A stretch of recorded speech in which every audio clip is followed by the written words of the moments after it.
เจ้าสบายดีมื้อนี้เนาะเราจะมาพาคิดไล่ค่าน้ำเนาะบินค่าน้ำเนาะหรือว่าบินน้ำประปาซึ่งบินน้ำประปาเนี่ยนะมันก็มีหลายอ่าที่ว่าหลายประเภทก็แม่นเนาะก็คืออย่างมันจะไล่เป็นของครัวเรือนและก็ของบริษัทแบบนี้ก็มีแต่ตัวนี้เราจะไล่เป็นของครัวเรือนเนาะครัวเรือนเพิ่นจะแบ่งมีอยู่3ระดับของการคิดไล่ก็คือ1แม่นถ้าเราใช้น้ำ0.7 เม็ดก้อนเพื่อนจะไล่ราคาหนึ่งถ้าเขาไซส์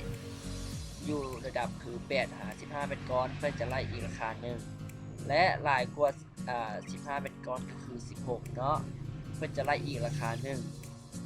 ซึ่งเขาจะยกตัวอย่างให้เบิ่งก็คืออยู่ตัวนี้คือมันจะมีจดครั้งก่อนและจดครั้งนี้เมื่อจดครั้งก่อนเนาะคูเตอร์น้ำเขาคือตัวอย่างมันมีอยู่ 1,300 แต่จดครั้งนี้มันอยู่ 1,303 หมายความว่าเขาใช้อยู่3 เม็ดก้อน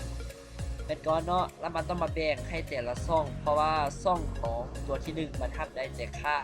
7เพราะนั้นเนาะสูงสุดเม็ด7แล้วค่าตัวที่2คือ8-15 เม็ดก้อนนี้มันทับได้สูงสุดอยู่8 เม็ดก้อนและหลายกว่า15หรือว่า16นี่เนาะมันจะทับได้แบบบอจำกัดคือตัวอย่างเขาไซส์เม็ดก้อนตัวนี้เป็น1350มันจะแบ่งตัวนี้เป็น35เองแต่คันเขาไซส์ปริมาตรตัวนี้เดปริมาตรน้ำเนาะคือ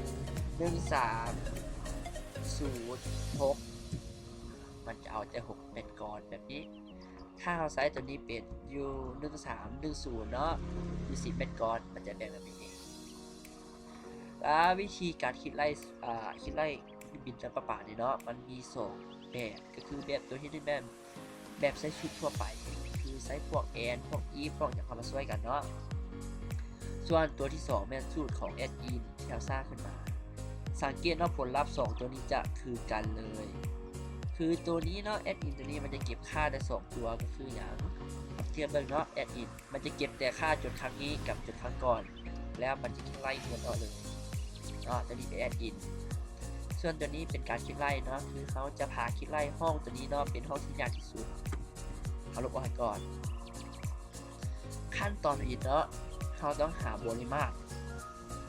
หรือว่าเม็ดก้อนของนั้นเราใส่ไปก่อนแบบตัวจริงก็เนาะคือเท่าไปเอาโจทย์ครั้งนี้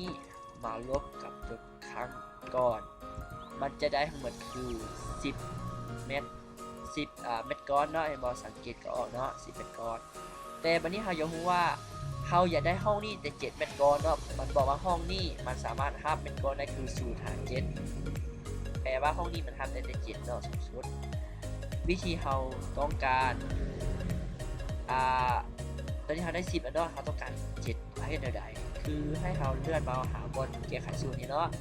แล้วกด if เข้ามาช่วยกรณีมันมีเงื่อนไขกด if เข้ามาช่วย if ให้ใดๆ if ถ้าว่าเนาะเอาห้องนี้เอาค่าจุดครั้งนี้มาลบกับครั้งก่อนมันออกเป็น10แล้วเนาะมันบอ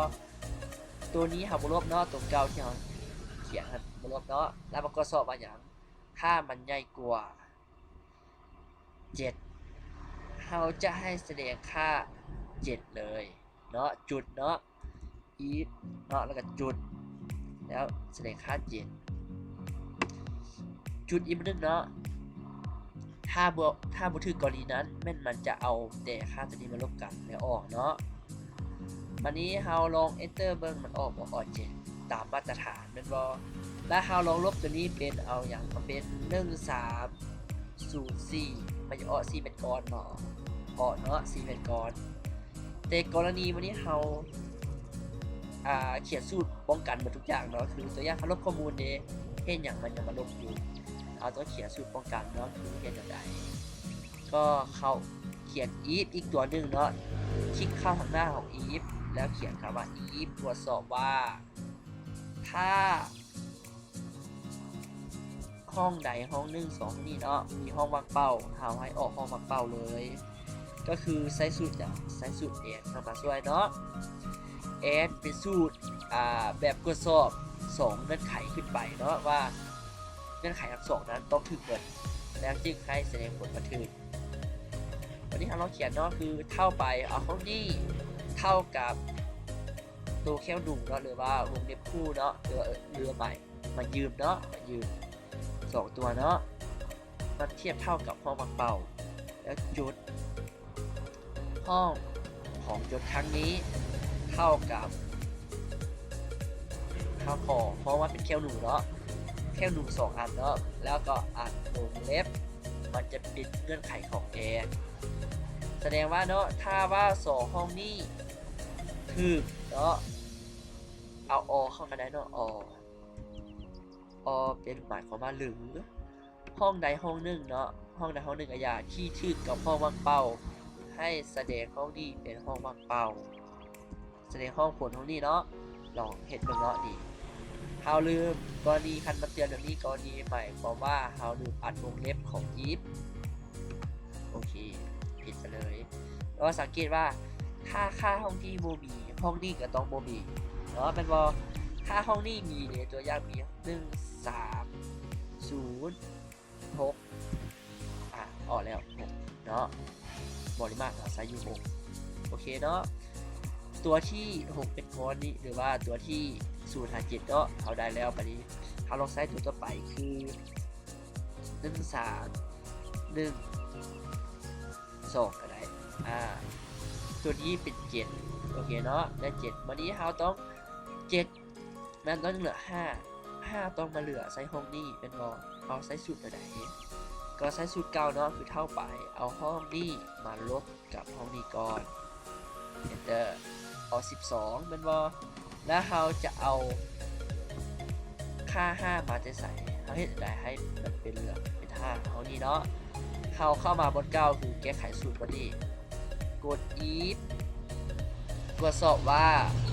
เอาห้องจดครั้งนี้ลบกับจดครั้งก่อนแล้วตรวจสอบว่าเอามันเป็นใหญ่ก่อนกันแล้วเนาะใหญ่ก่อนหรือเท่ากับ15แปลว่ามันต้องใหญ่กว่าหรือเท่ากับ15นี่เนาะแล้วเขาให้แสดงค่าเขาว่า8เลยจุดถ้าบ่ถือกรณีนั้นเด้ if ถ้าว่าอีกกรณีนึงเนาะ if ถ้าว่าห้องนี้ลบจดครั้งนี้เนาะลบกับจดครั้งก่อนแล้วมันมีค่าใหญ่กว่า7เราจะเห็นอย่างเราจะเอาห้องเปิดวงเล็บอีกวันนึงกันเนาะเปิดวงเล็บเอาห้องนี้ห้องอย่างจดครั้งนี้มาลบกับจดครั้งก่อนมันจะได้ค่าอยู่12แล้วมาลบกับบริมาตรของตัวที่7นี่โอเคเนาะแล้วเขาก็จุดแล้วก็ enter ออกแล้ว5โอเคเนาะออก5และกรณีเขาต้องเขียนอีกบ่ if or คือตัวนี้เนาะก่อนห้องวางเป้าตัวอย่างของที่บ่มีห้องนี้เห็นบ่คิดไล่เนาะเขาต้องเขียนสูตรป้องกันหรือเขาบ่อยากเขียนสูตรป้องกันเนาะเขาก็สามารถ copy ตัวเก่าไปได้เนาะถ้าเขาบ่อยากเขียนก็ copy ตัวยี่ห้อตัวที่7อันนี้เนาะแล้วมาวางใส่ห้องนี้แล้วมาวางใส่ข้างหน้าของ e ตัวที่1นี่แล้ว Ctrl V เนาะแล้วก็วงเล็บเขาต้องอัดเนาะเป็นบอเพราะมี if 3ตัวต้องอัดวงเล็บ3เทื่อหรือว่าเขา enter เลยก็ได้เนาะให้ระบบมันเอาเข้ามาให้เองเนาะแบบนี้ enter แบบนี้แล้วเป็นบอคันกรณีตัวนี้เป็น14มันออก7ทั้ง2โอเคเนาะถือแล้ววันนี้กรณีที่3ถ้ามันหลายกว่า15หมายถึงว่าต้องเป็น16เป็นบอ16เป็นก้อนขึ้นไปตัวอย่างเขาใช้ตัวนี้เป็น1320 1320ตัวนี้บวกกันเนาะมันเท่า15แปลว่ายังเหลือตัวนี้อีก5เขาใช้สูตรแนวใดเขาใช้สูตรเพื่อคล้ายๆกันเหมือนเนาะคือเอาห้องนี้เอาห้องจดครั้งนี้มาลบกับครั้งก่อนจะได้บริมาตรแม่นสาวแล้ววันนี้เขาอยากได้ว่าถ้ากรณีที่ว่ามันมีค่าหลายกว่า 15เนาะตัวนี้หลายก็อยู่แล้วเขาจะเฮ็ดจังไดให้เอาเหลือแต่ปริมาตรของมันก็คือตัวนี้เป็น5เนาะเหลือ5อ่านว่าสับสนเนาะตัวนี้เนาะกด if อีกนึงเนาะใส่ if เข้ามาช่วย if ก็สอบว่าเดี๋ยวไหนถ้าเอาห้องนี้เนาะมาลบจุดครั้งนี้เนาะมาลบกับครั้งก่อนแล้วมันใหญ่กว่า15เนาะ15ใหญ่กว่า15จุดเขาเปิดวงเล็บเอาจุดครั้งนี้มาลบกับจุดครั้งก่อนแล้วอัดวงเล็บแล้วมาลบกับอีก15จุดรอ enter เนาะออกเนาะออก5เป็นบอ7บวก8ออก15บวกอีก5เป็น20แล้วบางคนอาจจะถามเราว่า15ตัวนี้มาจะใส่15ตัวนี้เนาะก็คือหมายความว่ามันหลายกว่า15เป็นบอเขาต้องหมายความว่า2ตัวนี้ต้องมาตรฐานอยู่แล้วว่า7กับ8บวกกันต้อง15เขาต้องมาลบ15ทุกครั้งเนาะที่ค่าตัวนี้หลายกว่า15หันห้องนี้เป็นเท่าใดเอาเป็นห้องนี้เป็น1 3 1 4มันออก14เป็นบอแต่เราต้องเขียนอะไรเขียนสูตรป้องกันให้ตัวนี้ไว้เนาะก็คืออย่างเอา if or มาช่วยเนาะ if or คือ if ตรวจสอบว่า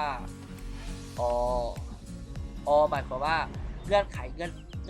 ตัวใดตัวหนึ่งเนาะที่ว่ามันคือเนาะให้มันแสดงผลตัวที่เราต้องการเลยคือตัวอย่างครับบอกว่าถ้าห้องนี้มันเท่ากับห้องวางเป้าจุดหรือว่าห้องจุดครั้งก่อนนี้เท่ากับวางเป้าจุดหรือว่า2ตัวนี้มาลบกันแล้วมันค่าน้อยกว่า16เราจะให้แสดงห้องนี้อ่านวงเล็บกันเนาะอ่านวงเล็บก่อนจุดเนาะเราจะให้แสดงอย่างถามว่า value into เนาะให้แสดงห้องปากเป่าจุดเนาะและ enter เบิ่งหายคือ 100% เนาะเขารับประกันเนาะหรือว่าเป็นไผ่ผู้เสื้อเนาะลองเอาวิธีคิดไล่ตัวนี้ไปคิดไล่อยู่ดังใบบินน้ำประปาเขาเนาะเขารับประกันว่าถึง 80% ป่ะ เขาก็รับประกันมา100เนาะแต่ว่าเขาว่าถึง100เนาะถึง100แต่ว่าบางคนอาจจะเสื้อเขาลองไปเฮ็ดเบิ่งเนาะเขาจึงให้พูดเองเนาะ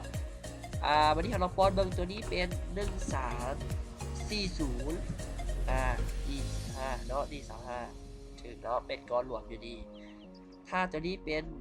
1301 2ห้องนี้ต้องหายเนาะกรณีคันมันเลอร์แบบนี้เด้เฮาเฮ็ดใดก็คือ1มันต้องเก็บราคาดีเนาะแม่นบ่เขาต้องเขียนอย่างทดสอบว่าตัวนี้ต้องดึงหาย if เอาใส่บอดี้เนาะตัวนี้ก็ได้ถ้าห้องนี้เอาห้องนี้มาลบกับห้องนี้แล้วมันน้อยกว่า8น้อยกว่า8เนาะแล้วให้แสดงห้องเป้าเตอร์มันหายเป็นบอลเนาะถึงต้องแล้วแบบนี้ถ้าลองกดอีกมันจะเลอร์บอตัวนี้เป็น1300